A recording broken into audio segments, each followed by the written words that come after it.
Good morning and welcome to this month's AT Talks. My name is Sarah Healy and I'm an advocate at Disability Rights Michigan. Disability Rights Michigan is an independent, private, nonprofit, nonpartisan protection and advocacy organization authorized by federal and state law to advocate and protect the legal rights of people with disabilities in Michigan.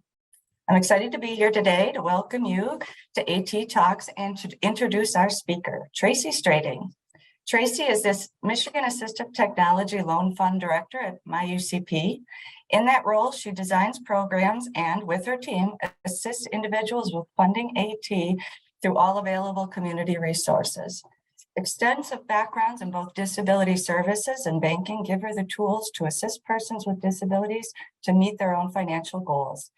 Tracy will be presenting Close the Equity Divide and Michigan Assistive Technology Loan Fund Program Overview. Take it away, Tracy. Thank you, Sarah. I very much appreciate that introduction and welcome everyone. We're very glad to have you here today to learn more about our programs and specifically our new program. So I'm happy to share that with you. As we start, I'll just talk about some key things about MI-UCP so that you know all the programs that we have. We have programs called Ramps for Independence, which for several counties allow us to build ramps for individuals. Those programs funds come in and out on an annual basis. And we do an awful lot with the funds we're able to raise for that program.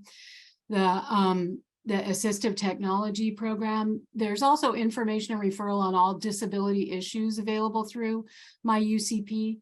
We have a Bellows Fund, which is a grant program that when we have funds, we're able also to assist with low-cost assistive technology.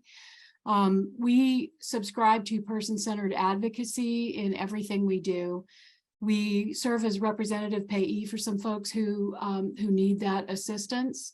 And we also do benefit counseling for folks looking for return to work. So those are some of the programs, but today, what I'm going to talk about falls under the assistive technology piece. Our Assistive Technology Loan Funds program is a part of the Michigan Assistive Technology Program overall. And that program, which is administered through Michigan Disability Rights Coalition, does all of the top 3 parts of the Michigan Assistive Technology Program that I have pictured here. Device demonstration, short-term loan of devices. They have tens of thousands of pieces of equipment for short-term loan and device demonstration. And they also maintain the AT Exchange, which is a great place to look for equipment.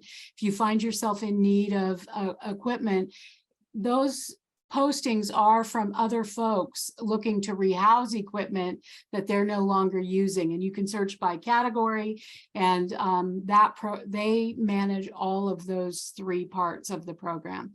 And you can go to their website to sign up or look for more information on any of those things. But today, we're talking about the funding piece that is a part of the Michigan Assistive Technology Program. So there are 3 pieces to that funding piece. The Michigan Assistive Technology. Oh, and by the way, at any point, if you have a question you want to have answered, please feel free to either put it in the QA, stick it in the chat. Also, if you want to raise your hand as an accommodation so you can ask your question out loud, you can raise your hand and Sarah will read that or let you speak. Also, she can read your question to me during the presentation, and I would love for this to be a conversation rather than just a recitation of information. So please do jump in, ask your question. Sarah will take a look and we'll move forward from there. So there are 3 pieces to our loan funds program, and I'm going to talk about them in this order. Just to share. The first thing is that we work with people to understand their priorities when it comes to assistive technology. Very few times is a purchase of AT by a person with a disability a one-time thing, either through things wearing out, or through the fact that we often have multiple needs. So as time goes on, we may need different things. So to look at what are the priorities for what you need and what order you want them in, and then look for access to funds that that may come from a system you're already involved in, or that might be available through other sources that then would not have to be repaid, is always the first thing on my list. So I work to help people understand what some of the current resources are for those items. And it's all sorts of either agencies, what they have to offer, or foundations, or things through community relief or federal programs. So looking for those other resources to make assistive technology as inexpensive and accessible to people as we can is the number one priority, getting you the AT that you need. So I love this picture. I continue to use this picture. It's old. It's a wonderful picture of Juan and his new van, because I can tell by the look on his face that it was a pretty big day. So this is the Michigan Assistive Technology Loan. So within the Michigan Assistive Technology Loan Funds program at MI-UCP, there are several, and this is the first and longest term of those. And it's a partnership with Michigan State University Federal Credit Union, in which they've loosened their guidelines for the loan that in general. And then on top of that, we can also guarantee that loan if they're unable to make that loan without the guarantee. There's no minimum amount on this loan, but at lower amounts, we have, I think, some better options. But there's no minimum. There's a $30,000 maximum. This loan can be combined with other funds. So it's not a matter like at a bank or a credit union where it would have to be the whole loan. If you find a vehicle, you make some kind of deal, you're pretty close, but you don't have the whole thing covered. That's something that our loan can be used for also. The terms on the loan can go up to 84 months. Credit reporting can help to build credit. So if you've struggled with credit, as many of us with disabilities have over time, that's a great way to help to build credit. And then the loan guarantee makes this a much more affordable, and helps to have people able to get assistance who normally would not be able to qualify for a bank loan. Many times, because as people with disabilities, our income can be smaller, it makes debt, the debt portion of a formula called debt to income that banks and credit unions use, to be a little out of whack in terms of being able to be approved for especially an unsecured loan. So a lot of times it's something that makes folks able to borrow that would not be able to otherwise borrow. And also, if they were able to borrow, because the numbers are kind of cattywampus like that, it means that the rates are very, very difficult for people to afford. The rate on this loan was set some time ago. It's a very good rate right now because it's well below prime. It's 4.99% annual percentage rate.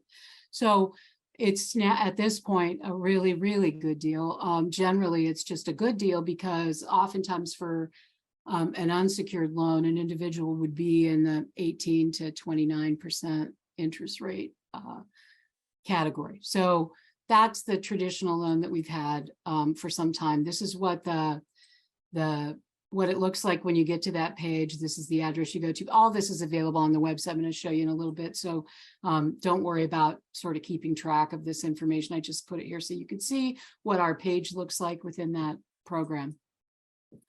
So the next thing I'm going to talk about is a pilot program we started a couple of years ago for loans up to $2,500. This is Rob. Rob contacted us. He's very excited to share the story of contacting us within short order. His wife was being sent to Europe on a trip. He had a chance to go to Europe, but he didn't have the mobility to get around in Europe. So the mini loan was able in a very short period of time to get the device. And this is him in front of the Notre Dame Cathedral. And he sent other pictures as well, which are wonderful, of the Louvre and other places he visited in the time he was there. So just, it makes me excited because as a person with a disability and also a mobility challenge, seeing him going about this dream of mine is just exciting. So I always love when his picture comes up, and I love sharing with people because people with disabilities, we don't give up our dreams. We still have dreams. And moving forward in life, it's exciting when any of us gets to take those steps. So the maximum on this limit, maximum limit on the loan is $2,500. There is a 24-month term for this loan. There's no interest on the loan. There's a 1% fee on the front side. That doesn't actually cover all of the cost of the electronic payments and other things that happen. But what it does do is it gives us a slight little bit less that is then not available in the future to fund other loans. So, but we try to make it affordable. And then ownership of the equipment is actually transferred after the loan is paid off. So that's the mini loan. That's what it looked like when we started it. It's been very successful, and we bought all kinds of equipment for a lot of folks. So this is the way the payments are calculated. I just show this as an example. If the original equipment is $945 and then the shipping is extra, we don't charge a fee on that. The 1% is actually on the equipment only. And then the total is then just chopped into 24 payments. And every month when you make a payment, it goes down by that amount because there's no interest. And also with this, as well as any of our loans, we worked hard to make sure they're not got you things like many financial institutions. When you pay off a loan early, say you get extra tax money and you pay off a loan early, there will be what they call a prepayment penalty if you pay it more than a year in advance of the end of the loan, that kind of thing. We don't have any of those types of things. We're not a traditional lender. Our goal is to help people to be successful and financially also to have the equipment they need. That's the number one thing. I do see there's a question. Let me see. Oh, okay. So Kelly says, Kelly Blackwell's on with us, and she's the co-director of that or the director of that program. And she says the AT Exchange site is no longer in use as of recently. So she wanted you all to know. Here I touted the AT Exchange, and I have not been there lately, so I apologize for that misinformation. I was not aware of that, Kelly, so thanks so much. So, nonetheless, Kelly's program is extraordinary. You may have been here last month when she gave her presentation. It's amazing what they're doing, and so Kelly's that program is extraordinary. So now I know, and I won't be sharing that information in future since it's not working. It's still a great place to ask questions about where equipment might be available. They're the experts in that. So, so just keep that in mind. All right. So this shows the monthly payments. I just wanted to give you an idea of how that's calculated. It's a very simple thing. All right. So now I'm going to show you something very exciting. Our new website rolled out a few days ago. This is the website for the Michigan Assistive Technology Loan Fund. It's brand new, and there are pages for each of our loans, as you see across the top. There's also an events calendar, which shows things that are coming up, things we're doing, also, specific disability information. And then the contact us, employment opportunities, frequently asked questions are there as well. And this is the page for the loan fund that I showed you earlier, the larger loan that we have. And here's the link you can click to go to apply for that. And then right now we're talking about the mini loan fund. So here's the mini loan fund page, which gives the information I talked about. And then you would click here to apply. I'm going to show you what comes up there a little bit later, but that's the mini loan. Let me see if I can get back to where I was. Okay. And this is Derek and his electric bike. Derek wrote a story for us that's available. So if you would like to know more about how much he loves his electric bike, let us know. This is a little graphic that one of our board members made, and I loved it so much that I brought it and put it in here to show you today. It shows a little bit about the AT loan fund, what it consists of, the mini loan, what it consists of, and then the new program that I'm going to tell you about next, which is Close the Equity Divide Loan Fund, and then our hopes for status as a community development financial institution serving people with disabilities. So we applied for a year ago a grant through the Administration for Community Living and the Assistive Technology Alternative Financing Program at the Center for Innovation and Partnership. And we were successful. I know I've told you before, we were successful in receiving that grant. And through that, we moved about the state holding listening sessions. One of the things that has become very apparent is that if we look at the population in the state of Michigan, we've been serving everyone, but we're only able to serve people really who've heard about us or that fit in with the one loan that we had. And we wanted very much to ask communities and individuals who've either not heard about our service or have not applied in numbers equal to the actual population of the state, an opportunity to tell us what would be useful, what would be helpful to make it more accessible. And then we held a series of meetings around the state, starting with the first one in November 16th, asking those questions. And the answers are very interesting and really led to some really important change. One of the key things was that people with disabilities who came to share with us what the barriers they see in the program as we have it, or how we might best reach individuals who maybe haven't heard about the fund and therefore aren't applying because they've been left out. So we asked those questions, and we also will continue to ask questions of individuals who are experts in their own lives and can share their information with us.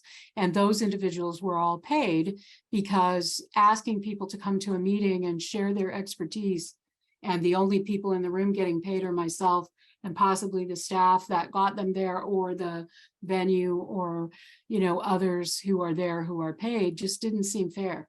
So we've paid individuals to help us with that information, and we've been around the state. So these are obviously some of the meetings, either folks weren't comfortable or it wasn't an appropriate time to take pictures, or frankly, I forgot in the midst of doing everything. But these are some of the places and some of the things I've seen and talked to people about, and apparently worn the same outfit to at least 2 different meetings in 2 different places on different days.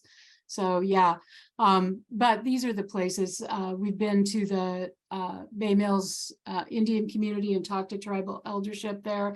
That's Joan on the left. She's the coordinator there. And then also to the Ecumenical Center in Kalamazoo and other places around the state, Eastern Michigan, at the United Community Family Services in Troy, and other meetings around the state. So it's been a really wonderful opportunity to learn more, number one, about the state of Michigan, about disability services in the state of Michigan, and about, as a person with a disability, about what is holding us back from either obtaining the assistive technology we need, or other ways that people might be served by our program.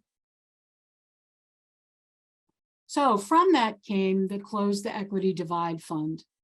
That's the new program that's now available also to apply for. The maximum of this program is $10,000. There's a 60-month maximum term, but the term can be set also by the individual. So when you look at your budget and you decide what you can afford, we can talk about how long that term might be. There's no interest on this loan, just like the mini loan. There is a 1% fee on the front side, but because there's no interest accruing, we just put that right in and then chop it into equal payments, just like the mini loan in that way. The cost is the 1%, so it's a maximum of $100 if you borrow $10,000. Again, you don't have to have that. It can be just a part of it, and then we chop it into the payments. And then ownership, again, of the equipment is that you're using is transferred after the loan is paid. So that's the close the equity divide fund. There are some things we're working on, making sure that as people are included, that it is nimble enough to be able to say yes to some new things as we go, and to make that fund very accessible, and not creating more barriers for people who already have barriers to obtaining what they need. I was in a meeting yesterday where we were talking about the fact that as an individual with a disability, we already have one barrier we're overcoming, but for other people, there are long existing barriers that that need to be addressed as well. And being in that intersectional place between disability and other types of ways to be discriminated against can make it very difficult. So we're trying to make sure that all those communities hear about it and have opportunities to apply. Anyone can apply for the fund, but looking to make sure that that information is shared and is out there, and that we serve everyone and everyone is welcome here. So this is the page within the website where you can apply. You just click right here, and then what comes up is this page. And I'm going to talk more about that in a second. Oh, there right now. So I knew I put a slide in, I don't remember which one. So here you would have the opportunity, if you were applying, to create an account or tell them you already have an account. If you've applied for, in the future, if you've applied for a loan before, you would already have an account. Then the next time you had an AT need, we do see people come through. We have people who have financed 4 or more pieces of equipment in the time that they've been interacting with MI-UCP for their and the MATL for their AT needs. And now with these other choices, I imagine that there will be more of that. So at that point, you create the account inside our application. This is what it looks like once you get in there and create your account. It shows you up in the upper left-hand corner that you're with us, you're on our page, and which loan you're applying for and what the limit of that loan is. And then you work your way through the information here. Now, as always, if you need an accommodation to apply, we can help you with an application. So you could call us on the phone and we could work through this with you. It's always best if you can do these things, if it's possible to do these things, or have someone assist you, because the personal information gives you opportunities then, as you put things in, to show you where you are in the process. There's also communication with this application software. So as you create your profile and then go through the process of applying, and possibly say you need a document from your landlord, if you're using the funds to do, as an example, something for bathroom accessibility, grab bars or whatever, you would need to upload your landlord's permission letter and your lease, so that we know that you're going to be able to continue to enjoy the assistive technology you've just purchased, those kinds of things. And also it directly communicates with our team. It sends an email immediately. And then it also lets you know where you are in the process. There, you'll get messages as you go through that let you know, oh, thank you for completing this piece. now your application's under consideration. You'll get notification in your preferred way for where you are in that process. And that notification, I did a test application. This is my personal email showing me when I was last active. I got an inactivity notice when I didn't immediately finish the application. So it was telling me, oh, we've seen you haven't been back on. Here's when you were last in your application. So that's what that looks like. So I chose email as a way to stay up with what was going on. So what I'd like to do now is talk to y'all. Does anybody have any questions about any part of this? I don't see any questions in the chat. See, I did have a question. For any of these loans, can you do partial funding of something? Can you get a loan for partial funding and then find it, use another type of funding? Yes, we do that a lot. At times, through telling people what's available, it's been 3 funders, or sometimes there's money from a foundation, there's money from a nonprofit, maybe a local nonprofit. There may be some funds that come from a traditional lender possibly, or there might be funds that come through something like Children's Special Health Care as an example, and then we can use the loan to help with the rest of that item. That's a great question. It absolutely is something that we do a lot, is work with people to fold in and make sure that we can assist with whatever the rest of the item cost is. Thank you. Sure.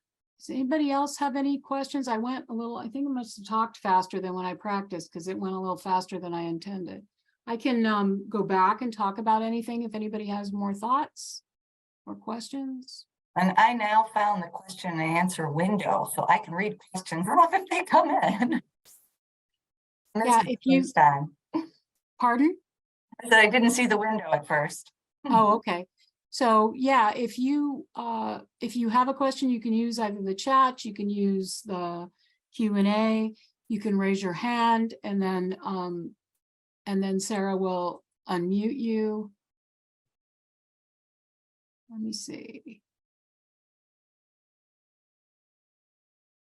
Okay, I'm just looking to see if anybody has. Kelly had a question. Oh, good. What is the most interesting piece of AP that has been funded? That's Kelly Blackwell. The most interesting what? Piece of AT that has been funded? Well, the part that I didn't know about that was interesting to me was, I'm trying to think, because there have been a lot of different things, but I think that we had an individual who needed stimulation equipment to try to increase mobility after a stroke event, and it was equipment that was not categorized so that it could be covered by his insurance. And so we were able to help him get a unit for both the arm and the leg. I just thought it was interesting because I didn't even know it was Axio Bionics, I think was the name of the company. And then I had never heard of that equipment before. I didn't even know such a thing. So I would say that was probably the most, I don't know, there've been a lot of different ones. And people, one of the things that I found is that as people with disabilities, I also think we're incredibly ingenuitive in the way that of looking for equipment that really works for you, and then it may not be what works for someone else. And when I was growing up, my mother's husband, my stepfather, had been in the Vietnam War and was in a wheelchair, and he'd been a farmer his whole life, and his dad built him a sling, like a swing where he could pull himself up to get in his big tractor. So when you look for him, you just drive around to the different fields in town that he that he rented and look for his wheelchair. I mean, I think we're very, very, we have really good ideas about what does and doesn't work for us. And sometimes equipment that other people may say, well, that's not AT, is assistive technology for that person. So we take a very broad view of what assistive technology is, and a broad view of people being the experts on their own bodies and what works for them. So I take a lot of pride in that. I wouldn't want to be involved with the program if it were any other way. So that's my, I guess, long answer to that question. Do you have another? We have another question from Emily. Is there a way to find different funding options like grants? The first, where to find them? Is there a way to find different funding options like grants? Yeah, you can. There are several things. People often don't know about like Community Reinvestment Act money. There are ways to do that. And usually obviously people can call me and we can go over the options.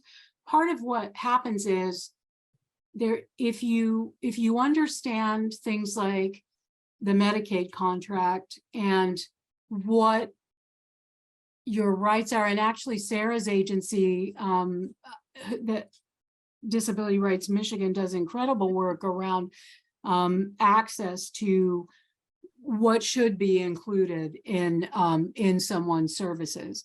So I always ask them, what agencies do you currently interact with, so that I can find out, did they develop the disability before the age so that they would be eligible for services at community mental health, as an example?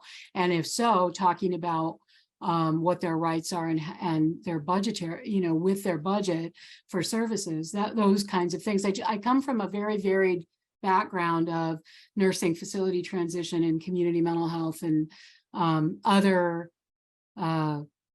housing program, things where it helps me to understand where money might be available. So I look for it. If somebody calls me from a very rural area looking for home modifications, I can put their address in a website and see whether or not their homes, if it has, it meets the guidelines for certain programs for using those dollars to make your home more accessible under the home repair program. So there are dollars, you sort of have to know where to look for them. And I can share with people, like, here's some places to look before you borrow money, because that's never our goal, is to make people more in debt. Yeah, Tracy, that is a question we get asked here a lot at Disability Rights Michigan. It's about grant funding. Where can we find funding? And oftentimes it depends on maybe the county the person lives in, or maybe even the type of disability they have. So when I start doing searches online, I'm searching under a lot of different ways to see what could be possible. So it's a tough question to answer without knowing all the information about the person and where they're at. Right, exactly. It's a conversation. And I always, when I'm contacted by people who are working with an individual, like from an agency or an insurance company, that kind of thing, I always ask, could you have them call me? Because that person may not know all the places that the individual goes to. And also sometimes, depending on who's calling, it could be an aunt who really thinks this person needs X or Y, when in fact that person decides for themselves what they need or want. And I really want to work with the individual and their families, the people who they've trusted those decisions to, if they need to help with their decisions. Because I want to know, what does the person really want? And it could be that somebody calls me about one thing, and then when I talk to the person, they're like, well, yeah, a new bed would be really nice, but I really need X more than that. I need a ramp that'll go up 2 steps, or I need a Hoyer, or I need, it could be something totally different than the professional called me about in the first place. So it's useful to, and none of us can be an expert on every county of our state, 80 plus counties. A person can't be an expert, but I can tell them sort of where to look, and also, give them phone numbers for the local disability network, or the local, places where people with disabilities are working, who have expert knowledge because they've got folks that work there that have also had those needs, or they've been approached about those needs. Those are also good places to look for information about it. But absolutely, knowing all of those pieces is a part of making it happen for people. And so that's why trying to keep up on what's available through what foundation, what the hearing resources are, for those types of needs because I do want to give people the best opportunity to get their equipment for the lowest possible cost to them. We are going to be having a session on these AT talks in the next couple of months about hearing aids and access and the new over-the-counter and all, program. I don't know exactly what it's going to look like, and I think it might be next month, but we don't quite have that nailed down yet. So we'll let you know in future, but we are going to be talking about those types of things coming soon. Any other questions or thoughts, or anybody have any? Here's another question from Jeffrey. What is the most common item that people have requested for the Michigan Assistive Technology Loan Fund? And does it vary by region? And what was the last part? Does it vary by region, the types of equipment people are asking for? I don't know that it varies so much by region. I'll tell you that in the last couple of years, of course, because of a lot of the ways people were being served by agencies, we had an awful lot of interest in vehicle loans, converted vehicle loans, or conversion of vehicles. And because families were, say, as an example, supposed to get respite, but weren't really getting respite because of the dangers of and funding and staffing, that it became an awful lot. And unfortunately, a modified vehicle for some folks is just even to try to make payments on a loan that large, and not have a vehicle so old that that you risk having the vehicle not be in good shape. It's been tough, and the prices being so inflated over the last several years, it makes it very difficult. But a lot of them are those types of things. We do a lot of different hearing devices, and I'm trying to think what some of the others are. I have a question, Tracy. How about home modifications? Can you get a loan for that? Can you get a loan for home modification? Yes. Make your home accessible? Yes, you can. And we determined some time ago that we wanted to be able to help people that did not own their home. Many of us with disabilities, that's, sometimes, but a lot of us, my friends anyway, homeownership isn't always in the picture for us. And so we wanted very much to serve people who were renting, because that's a modification that becomes very difficult with any traditional program, because you don't own the home. But we can work with you and in combination with you and your landlord to help to do some modifications and to allow that to happen with an extended lease, so that you would get enjoyment of your property, and it's not something that you do and then you're immediately thrown out and then they up the rent, and then we want to make sure that you're going to have enjoyment of that, and we can work to help you do that, which is very nice, because it definitely makes a difference for people in their comfort level as they're trying to make their home accessible. So yes, we do that. I look for other money for that too, but we do it. Thank you. Sure.